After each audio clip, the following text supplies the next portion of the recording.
Allora, la domanda di sposato a cui deve rispondere Morosin, giusto? O se vuole dire Morosin in sintesi, deve rispondere. No, beh, era una domanda molto importante, Cioè? una domanda che chiedeva praticamente in che modo si coniuga questa, se non ho capito male, questa procedura e questa esigenza, questa richiesta di esercitare un atto di democrazia, qual è la consultazione referendaria e la Costituzione, sostanzialmente era questo. Io rispondo nel modo più semplice, applicando la Costituzione, che ha tutti gli strumenti per far... solo che lo Stato ha paura della consultazione. Perché? Perché tra l'altro vi sono dei sondaggi come quello di Ilvo Diamanti, l'abbiamo detto più volte, ma la gente deve saperlo ancora di più, che dicono che l'anno scorso il 53, quest'anno il 58% dei veneti, se si andasse a votare quel referendum, risponderebbero sì. E qui lo Stato non sa come difendersi, l'unica cosa è non far dire quel sì. E quindi c'è paura della democrazia. La Costituzione ha tutti gli strumenti, se correttamente collegata al diritto internazionale, quindi nel rispetto del diritto costituzionale interno e nel rispetto della legittimità del diritto internazionale, se si ritiene che che questo Stato sia uno Stato inserito nel mondo, che non vuol diventare uno Stato canaglia, uno Stato al di fuori, perché quando si sottoscrivono gli atti, i trattati internazionali, c'è anche poi il dovere di rispettarli, no? Pacta sunt servanda, Certo, sì, quindi vanno osservati, e invece lo Stato non li rispetta. Il diritto internazionale prevede, tra le altre cose, quello dell'autodeterminazione dei popoli. Dice, ma prima viene la Costituzione. È un'opinione. E nel dissenso e nel dissidio, nel contrasto tra le opinioni dei giuristi, chi è che deve decidere? Il popolo. Mi pare semplice. Il Veneto l'ha già dimostrato con il famoso referendum sulla devolution, dove è stata l'unica regione che aveva superato Con la Lombardia. e approvato, insieme a Lombardia. L'altro aspetto, la proposta che fa, visto che prima non sono riuscito, con l'articolo 132 della Costituzione, la proposta di Tosi, e quindi di una proposta alternativa, soprattutto che segue la Costituzione, è quella della proposta di referendum per l'aggregazione della macro regione Friuli, Trentino e Veneto. È la prima fase di aggregazione che può arrivare tramite i 3/5 dei richiedenti degli enti locali che possono indire questo referendum, e questo è il primo passaggio per poi andare a trattare con lo Stato, queste 3 regioni insieme, l'autonomia. Ecco, io le chiedo solo una cosa, adesso lei è stato... Gli altri sì. sono d'accordo. Adesso sento anche... Visto che la maggioranza comunque ce l'ha solo il a questo proposito le chiedo una cosa, la chiedo a entrambi. Allora, premesso, voi comunque, lei era in Lega, lista Lega come marcato, la Lega disse a suo tempo, se riesco ad avere Veneto, Lombardia come regione, creo la macro regione, no? Chiedo il federalismo, al tempo c'era anche il governo, eccetera. Perché questo non è avvenuto, si chiedono i cittadini? Perché non è stata in grado di portare a aggregare tutte le altre forze politiche. Al di là di questo, io spero che il programma elettorale sia chiaro anche a livello veneto. Chi si presenta deve essere un patto chiaro con il territorio per l'autonomia, per quanto riguarda Morosini sarà per l'indipendenza, ma è questo, i veneti dovranno votare anche l'aspetto politico di un'aggregazione che non è solo per vincere, ma deve amministrare, deve fare delle scelte, e purtroppo anche nell'ambito del Consiglio regionale sono state approvate non una legge, purtroppo, sono state approvate 2, e qui la chiarezza che manca. Se l'indirizzo politico, se l'indirizzo e l'obiettivo politico deve essere chiaro e unico, anche perché altrimenti poi lo Stato, la consulta dicono nemmeno i veneti sono d'accordo, presentano 2 proposte. Chiarissimo. No, sulle macro regioni io ho la mia marcato perché poi voglio sentire Panto. Sono sempre stato in distonia con il mio partito. Hanno un limite grosso l'idea della macro regione. Uno, perché dipende dal colore politico che governa la regione in quel momento. Nel senso che se tu hai 2 amministrazioni che dialogano tra di loro è anche possibile pensare a un percorso. Cambia il Presidente e la Giunta o il Consiglio e il percorso si interrompe. 2, pensare di poter fare una macro regione con regioni a statuto autonomo, ma queste non ti mollano un grado della loro autonomia, per cui non si vogliono nemmeno immischiare con una regione a statuto normale come è la nostra. Quindi la vedo un po' dura che si possa arrivare a questo. Io sono fermamente convinto che l'unica via possibile sia quella dell'indipendenza, punto. Io non vedo altre soluzioni. Scusa, posso dire la mia? Sì. No, io aspetto che ti scrivi indipendenza veneta, mi pare ovvio. Cioè, non è che ti contesto, ti faccio la tessera. Non è espulso dalla Lega, però. Guardate, l'ho detto da sempre, non è che io mi sono sempre dichiarato tale. Una posizione personale, Marca, una posizione personale. Anche su questo della Lega, spiego. Quando io mi sono incontrato con Matteo Salvini, prima che diventasse segretario, io gli ho detto che per i veneti e per noi leghisti veneti la questione dell'indipendenza è una questione vitale. Tanto è vero che lui nelle tessere della Lega, se voi andate dietro, è scritto futuro è indipendenza. Punto, perché l'autodeterminazione dei popoli è nel nostro DNA, dopodiché uno la può declinare come vuole, ma è una via sacrosanta ed è l'articolo 1 del nostro statuto, punto. Dopodiché ci riusciamo, non ci riusciamo, qualcuno è autonomista, qualcuno è con chi? Sono tutti temi sul tavolo, ma questa, l'autodeterminazione dei popoli è nel nostro DNA, su questo non c'è discussione. Stavamo parlando, dopo eventualmente ritorno sul discorso delle regioni, di occupazione. No? Sì, perché poi tutto questo per cercare di risolvere i problemi ai giovani, c'è uno scopo, non è mera politica fine a se stessa, è molto utilitarista. Credo che siamo tutti d'accordo sul fatto che non può esserci occupazione se non c'è crescita, d'accordo? E fin qui abbiamo visto che siamo arrivati al 13%, esistono delle previsioni abbastanza autorevoli della Commissione europea, che danno per l'Italia circa quasi mezzo punto per quest'anno e oltre 1,5 punti nel 2016. Il Job Act si inserisce all'interno di un funzionamento di questo tipo. È chiaro che è un processo che non può essere immediato, ha un respiro per svilupparsi perlomeno di qualche mese, se non addirittura di 1 anno, 1 anno e mezzo in un'ottica triennale. Ma lei ci ha visto qualcosa di positivo del Job Act? Un elemento preciso in cui allora è la prima, non so se nessuno si è accorto, ma dal mio punto di vista, io sono fermamente convinto di questo, è la prima vera azione di politica congiunturale dal 2008 fino ad oggi. Se guardiamo quello che è succsso negli Stati Uniti, lei come imprenditore, guardi, forse come imprenditore.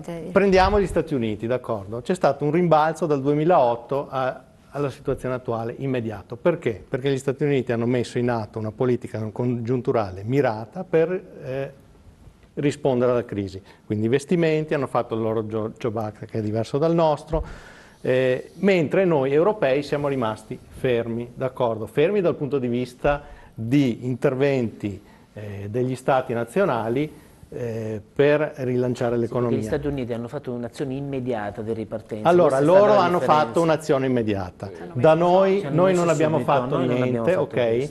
La Germania ha comunque avuto crescita dal 2007 fino ad oggi di circa 4-5 punti percentuali, se prendiamo il punto di partenza e il punto di arrivo.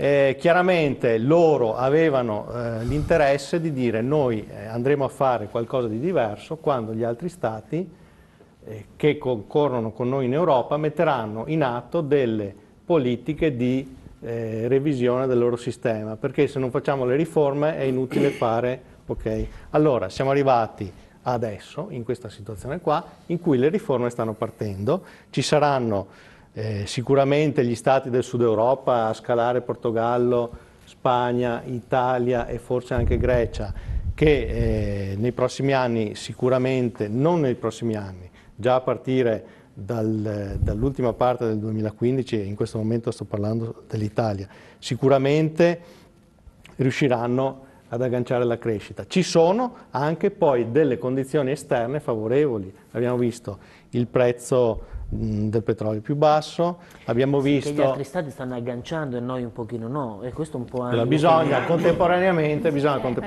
portare avanti le riforme, su questo non c'è dubbio. Nel momento in cui le riforme potranno essere avviate, allora si potrà passare alla fase successiva, che è quella della diminuzione delle imposte, delle tasse per le imprese e i cittadini, che è un'altra operazione che va fatta. Il centro-sinistra sicuramente non è d'accordo, chiaramente tutti i governi sono sempre prudenti in un'operazione di questo tipo e c'è un motivo, perché chiaramente la riduzione delle tasse e delle imposte porta una certezza di mancati introiti da parte dello Stato, mentre per quanto riguarda gli effetti positivi la certezza non è automatica, quindi bisogna che il processo segua una propria logica, non può essere fatto immediatamente. Però in questo momento c'è una condizione favorevole, abbiamo già visto che la produzione industriale sta aumentando, Per esempio, non so, prendiamo il settore automobilistico, No, no, tanto ma per qua c'è vederne quel punto, uno no, del no, ma la 30%. questione dei giovani, l'assunzione dei giovani, perché era quello che si diceva e con la quale Allora, è partito il l'assunzione governo. dei giovani rientra all'interno di un processo più ampio che è quello dell'aumento della disoccupazione che c'è stato perché non c'è stata crescita. Nel momento in cui c'è la crescita, automaticamente riprende l'occupazione. Dopodiché, esatto, Righetti, vuole sentire dopodiché è chiaro che servono delle politiche Lei, specifiche. alla luce di tutto questo, cosa ravvede come sindacato? Perché Penso che il popolo italiano e il popolo veneto sia interessato soprattutto a come si cambia questa situazione, a come si riesce a rilanciare la produzione, le attività economiche e di conseguenza aprire spazi per l'occupazione. E dal nostro punto di vista serve un cambiamento radicale delle politiche economiche e sociali, sia a livello europeo che a livello italiano che a livello regionale. Significa superare quelle politiche recessive di austerità che hanno caratterizzato in questi anni le politiche a tutti i livelli. Significa superare, qualcuno lo richiamava prima, i vincoli di bilancio, i patti di stabilità, però ricordo a tutti che il pareggio di bilancio è un vincolo che quasi all'unanimità il Parlamento italiano, con l'approvazione di tutte le forze politiche, ha recepito nella Costituzione italiana, per cui c'è anche un problema un po' di coerenze, però c'è anche per cui serve un piano straordinario per il lavoro, con le cose che dicevo prima e che richiamavo prima come priorità di intervento. Ovviamente serve anche in questa fase, che è una fase di recessione, forti politiche di investimento pubblico. Il privato da solo non ce la fa a determinare un rilancio, però mi permetta di c'è un problema di risorse, c'è un problema di risorse vero di dove si prende. Il sindacato ragiona da imprenditore. infatti lo notavo. C'è un problema di risorse dove si prendono, innanzitutto superando i vincoli. In una fase come questa vanno superati i vincoli di austerità, perché va determinata una politica anticiclica con risorse di investimenti pubblici. In secondo luogo anche attraverso una volontà di reperire risorse. La logica è vero che in Italia c'è una pressione fiscale forte, sia sul lavoro che sull'impresa, ma non siamo in una condizione oggi di ribassare complessivamente la pressione fiscale se non si fa contemporaneamente una forte azione di riduzione dell'evasione fiscale e aggiungo anche di riduzione dei livelli di illegalità e di corruzione. Se si fa un'opera determinata di riduzione e per cui di lotta all'evasione fiscale e anche contributiva, si recuperano le risorse anche per ridurre la pressione fiscale complessivamente. Si evita una concorrenza sleale dentro il mondo delle imprese, perché chi rispetta le regole, chi paga le tasse rischia di essere fuori mercato rispetto agli altri, si fa un'operazione di equità. L'ultima cosa che volevo dire è questa, sui localismi, sull'autonomismo. Infatti volevo chiederle proprio questo, il sindacato cosa ne pensa? Noi non siamo per il centralismo, anzi in tanti provvedimenti che sta facendo questo governo vediamo degli orientamenti a un accentramento molto forte che ci preoccupa, anche sulle politiche del lavoro ad esempio, no? Ma non c'è il tempo per... Però nello stesso tempo l'Agenzia nazionale per l'occupazione. Per cui siamo favorevoli a un decentramento nella gestione delle risorse e nella gestione dei servizi che vengono offerti. Però attenzione, perché un ragionamento troppo spinto in termini di localismo e autonomismo è altrettanto pericoloso. Noi pensiamo che invece ci voglia un'opera che richiede una volontà politica a tutti i livelli, di forte omogeneizzazione delle politiche fiscali, delle politiche della normativa sul lavoro, per evitare quello che sta succedendo. Omogeneizzazione cosa vuol dire? Delle regole sul lavoro, delle regole fiscali in tutta Europa. A livello europeo. Non più localismi e più autonomismi, ci vuole più omogeneità e regole rispettate da tutti a livello europeo. Ma non c'è l'Europa? Tradotto vuol dire diventiamo tutti cinesi sostanzialmente, questa è l'omologazione in basso perché l'alternativa non c'è. Cosa vuol dire localismo e autonomismo? Sono frasi di 20 anni fa, per cortesia. Sì, anche cinesi. Aggiorniamoci sui concetti, diciamo le cose I lavoratori cinesi che si conoscono, diciamo le cose che si conoscono per fare un servizio e dare una risposta seria ai lavoratori, perché il sindacato è tutt'altro che la rappresentanza migliore dei problemi di chi lavora. Perché questo è il punto. Che cosa andate a contrattare con uno Stato? Vi lamentate del centralismo e poi non parli per cortesia di evasione fiscale a vanvera, almeno relativamente al Veneto. Quella che c'è evasione in Veneto è un'evasione fisiologica che non è superiore a quella delle altre regioni dell'Europa, per esempio della Baviera, tanto per citare un caso. E abbia rispetto quando dice sta cosa qua, perché un imprenditore, se fosse evasore, non si suiciderebbe. Se è vero come è vero che un terzo dei suicidi in Italia, come dicevo prima, sono imprenditori del Veneto. Quelli, se fossero evasori, farebbero gli evasori, non si suiciderebbero. Però quindi dite siamo, delle cose che non hanno nessuna coerenza con la realtà. Italia. La corruzione, quello è il problema. Siamo i migliori quello è un d'Europa problema. sulla La corruzione, non l'evasione. Bisogna distinguere i problemi. La corruzione tocca tutte le tasche. C'è un legame fra le due cose. Bisogna, no, la corruzione interessa soprattutto un modo di fare politica e di fare le leggi. La corruzione riguarda soprattutto quella che è l'impianto dello Stato, dell'ordinamento. Andiamo a vedere dove è venuta la corruzione più massiccia: Mose ed Expo, con leggi speciali, con riduzione dei controlli o l'aver evitato le procedure degli appalti previste dall'Unione Europea. Quindi però io sono sensibilissimo perché, ripeto, non si parli a caso di evasione fiscale. Il Veneto non è più in grado di sopravvivere e dire certo che c'è qualche evasore e quello va colpito duramente, ma non è quello il problema, è fisiologico, bisognerebbe eliminarlo, l'ideale sarebbe eliminarlo, però nel momento in cui un imprenditore arriva a suicidarsi, ripeto, quello, se avesse potuto prima di suicidarsi, avrebbe fatto l'evasore. Non riescono neanche più a fare gli evasori adesso, questo è il punto. Questa è la realtà paradossale, si ammazzano e quindi il sindacato che parla con un linguaggio che è datato di 20 anni fa, che rappresenta una corporazione di interessi, i bilanci del sindacato che sono stati impugnati più volte non corrispondono, tutti i favori che hanno le strutture sindacali, è tempo di spazzarli via con la ruspa tutti questi privilegi qua. Gli interessi dei lavoratori non li rappresenta più nessuno, ci vuole un ordinamento auguri per l'indipendenza veneta. Certo, guardi che i lavoratori sono più vicino di quanto crede all'indipendenza, le strutture sindacali sono una delle realtà parassitarie che noi abbiamo, che non rappresentano più gli interessi dei lavoratori. Abbiamo delle realtà che io posso citare dove lavoratori, dipendenti e imprenditori sono dalla stessa parte, hanno fatto degli accordi aziendali tra di loro dove hanno detto prendiamo una commessa e se quello che ricaviamo ce lo dividiamo tra di noi, vuole che dia il sindacalista che vive di sicurezze di reddito garantito perché è un sindacalista. I casi specifici che io conosco direttamente, la realtà è drammatica, non si può più parlare per sentito dire e per frasi fatte. Allora, volevo aggiungere una cosa. Quando parliamo di economia, io è 20 anni che ho finito l'università economia e commercio, quindi è storia ormai. Allora si parlava di microeconomia e macroeconomia. Adesso abbiamo stati come la Grecia che fattura, tra virgolette, per quelli a casa, meno di una società tipo Samsung. Quindi quando noi andiamo a vedere le logiche... Meno del Veneto? Il Veneto ha abitanti quanti una qualsiasi città in India, quindi i numeri e le prospettive che abbiamo di fronte di economia sono completamente diverse da quelle che ci hanno insegnato nei libri di scuola e purtroppo noi come Stati stiamo ancora rispondendo con delle logiche di una volta, non ci rendiamo conto che sono cambiate. Quando si parlava di micro e macro si pensava che lo Stato era più grande delle aziende, noi adesso siamo in un'altra condizione, quindi se noi continuiamo a ragionare in quel modo lì, non arriviamo da nessuna parte. Quindi il Movimento 5 Stelle in questo senso come si pone? Nel Veneto, nel caso in particolare in Veneto, ci sono aziende purtroppo, come dice Morosin, anche imprenditori agricoli che hanno dovuto, anzi hanno fatto un gesto estremo, lo vediamo per quelli che hanno le quote latte, le tasse, la burocrazia, si trovano sempre di più un cappio al collo. Ma quindi qual è la soluzione che voi proponiate per attivare il mondo?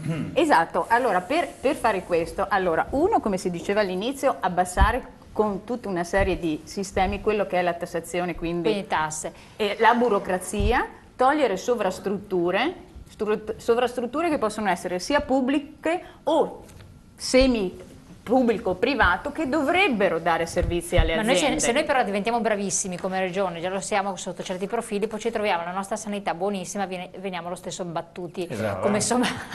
Ma anche nella sanità possiamo andare a vedere, perché se diventiamo ancora più bravi ci tartassano ancora di più. No, nella sanità ci occupa i 2/3 del bilancio del Veneto. Dove conviene andare di più dal privato che dalla struttura pubblica, perché costa di più nella struttura pubblica coi ticket che andare al privato. Lei sarebbe per la non è tutto rose e fiori. Lei sarebbe per la riduzione delle ASL in Veneto, no? Allora, non parliamo di sanità però, non era solo come candidata. Allora, come strutture non bisogna togliere gli ospedali, ma togliamo qualche dirigente. Quindi lei lascerebbe le 22 le unità, il servizio. Quando uno è in montagna, è delocalizzato, quando io faccio morire una scuola o un punto per partorire in quell'area lì, come si fa?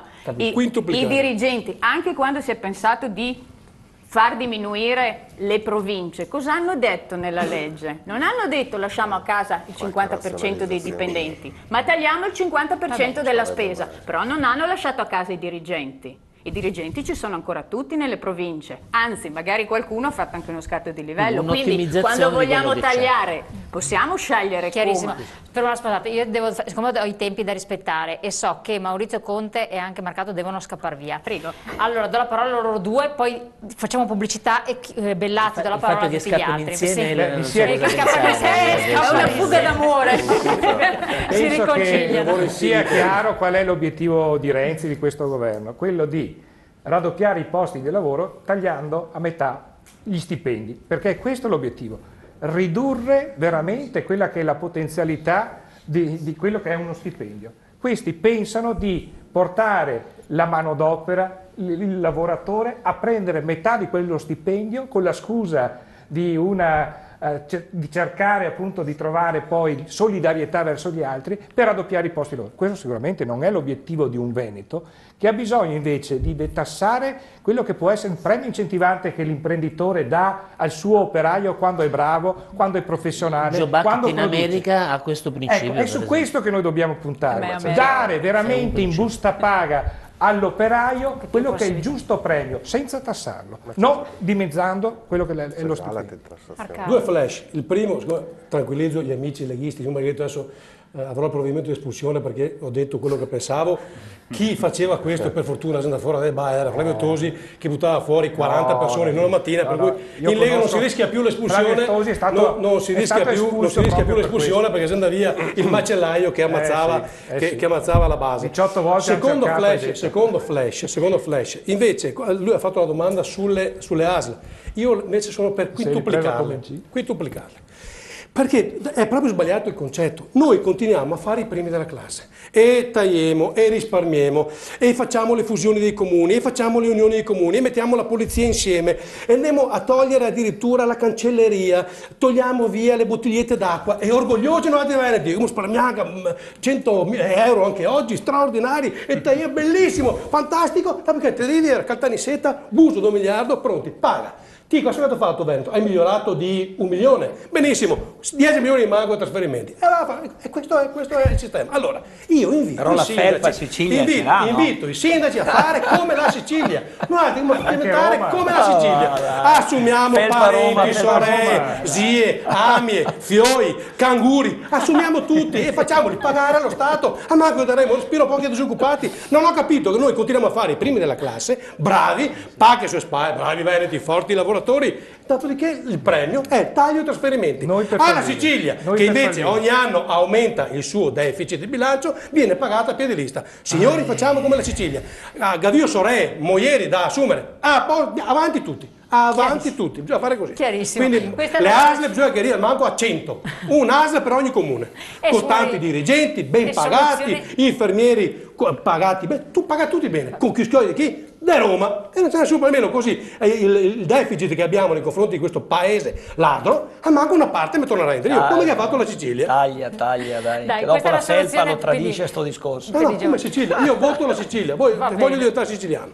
Allora, pubblicità, poi ritorniamo e tiriamo un po' le file dei discorsi, tra poco. È diverso.